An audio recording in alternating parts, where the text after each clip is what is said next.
All right, today's a big video. As you guys may or may not know, every day I teach students remotely. Perhaps you might have never considered studying online, but that's okay because today I'm going to break down exactly what I go through with my students. I'm going to give it to you for free, so let's go. Now, before we start, you have to imagine every student I speak to is of a different age, different gender, and comes from a different background. They may speak a wide range of different languages that I cannot control, but I figure the information out in the first couple minutes. Normally, I'll ask them about their biggest challenges and see if they have any experience that was difficult in English, because I want to figure out what their biggest goal is in the next few weeks. I do not want to hear vague comments here because vague comments are hard to fix. When a student says, "Oh, I don't know, I just want to improve my English overall, this and that," I don't really know what to fix. When they say, "My clients keep asking me to repeat myself in meetings, especially when I'm giving presentations. I think it's hurting my sales and limiting my ability to get promoted in this company." Now I know what to work on. As you can imagine, any language is broken down into 4 categories: reading, writing, listening, and speaking. Most students in non-English speaking countries do not really practice listening and speaking in middle school or high school. Why? Because the teacher, who may or may not be a native speaker, will struggle to supervise or correct their performance. On the other hand, giving students an article to read and then asking them to write a review and answer some questions is super easy to judge. Since I am a one-on-one teacher, I don't have those problems. All right, let's go through how I would suggest students act if they came to me with a range of problems. Reading. Typically, I'll start every class by asking students about their reading background in English. Most students have no reading background in English. It's not really their fault. Would I rather read Harry Potter in English or Korean? Well, since I'm an English native speaker, then my answer is English. Koreans would rather read it in Korean, and so on. Usually, I'll get a couple of answers like, "Well, I read a lot of English. Since I'm a software developer, most of my computer language code is in English. I also read lots of documentation in English." Okay, to this student, I would challenge them, and I would point out that since they don't really read anything that's not computer code, their exposure to English with English grammar is actually quite limited. As such, when they speak, they probably default to using grammar from their first language. This is a tough nut to crack, especially if many of your friends also speak your first language. What if they say, "I don't read anything, not in the last 10 years? Well, this is a pretty common response. Then I'll remind them that the reason I understand English grammar is not because I was born in Canada, but rather I've been reading English novels for decades. If they started reading 15 minutes a day, they too would have excellent grammar. They'd also have excellent vocabulary, and they would learn those words subconsciously." I'm going to share a few resources here like Anglais Daily News, English e-reader, or the AmericanLiterature.com sites, where you can download for free thousands of excellent materials that are broken down into various levels of difficulty. I don't want my beginner students reading advanced materials. It's incredibly hard, and since they don't understand the stories, they'll get bored and just quit. On the other hand, if you can push yourself to get through A2, and then B1, intermediate, B2, then C1 advanced, finally C2, you will become a proficient English reader and a fantastic English user. Writing.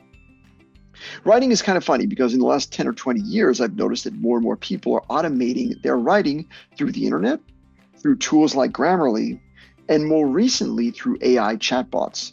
It's important for you, whether you use these tools or not, to be good at writing because it's still the most common way to communicate with clients in your future international job. Here's what I would suggest if your writing is pretty bad. First of all, go to Anglais Daily News and grab some level 5 articles. These are actually short articles with simple words. Read the English version and then write a 75-word summary of the article. Next, hop over to your favorite LLM and type in the following: "Please rate my article from A1 to C2 and provide 5 grammar problems, including explanations." This should be a real wake-up call for you. Afterwards, I'd love it if you followed up with the following: please rephrase the passage I wrote into a C1 English version. Note the changes in grammar and vocabulary that were made. This should be what you're aiming for in your next writing exercise. Over the following weeks, you can do this every day and eventually move up to level 6 articles with a 100-word summary, level 7 articles, 125-word summary, level 8 articles, 150-word summary, and finally level 9 articles with a 175-word summary. Listening. Again, over and over, I hear students who may be preparing for an IELTS test. Oh, don't worry about my listening. I watch American TV shows all the time. My biggest challenge here is that many students, especially from Asia, watch these shows on various platforms that often include subtitles in both English and Japanese, for example, that you cannot turn off. In other words, if I'm watching Big Bang Theory for 30 minutes per day and the show already has Chinese subtitles at the bottom, and I'm Chinese, I'm not really listening to anything. I'm just reading my first language 30 minutes per day. I'm using my eyes rather than my ears. Yes, they might learn some new words, but I would be very nervous taking the student to an IELTS test. What we need to do is break these audio tracks into pieces. For very early and beginner students, I just have them use the audio tracks already included in Engu Daily News. Just push the text off the page and let the student listen first before reading the article. Give them the chance to score themselves, e.g., what percentage did they understand, before they read the article. For intermediate and upper intermediate students, I want to show them TED.com. TED has been around forever and serves now as an excellent resource to access the kind of high-level audio you will likely hear in an exam. The trick here is to take a 5-minute video and watch it 3 times. The first time you watch it with no subtitles. Now give yourself a score. How much did you understand the first time around? Don't be shocked if this number is less than 25%. Secondly, you're going to watch it with English subtitles. Now you can pick up the new words and your percentage is going to be up around 75%. Lastly, you can watch it with your own language subtitles.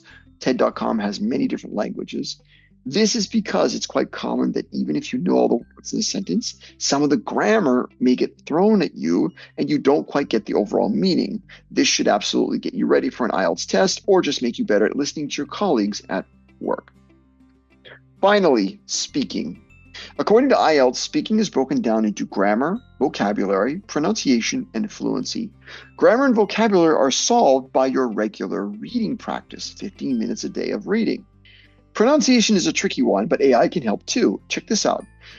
If I go to AI and I type in this prompt, what are 30 English words that are hard for Spanish speakers to pronounce and why? Here you can either work with a native teacher or you can use Google Translate to hear the correct pronunciation and try to mimic these sounds.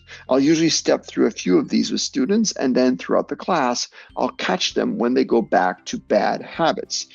For fluency, I just need to speak about 15 minutes per day in English, ideally with real people, but if not, chatting with AI is fine too.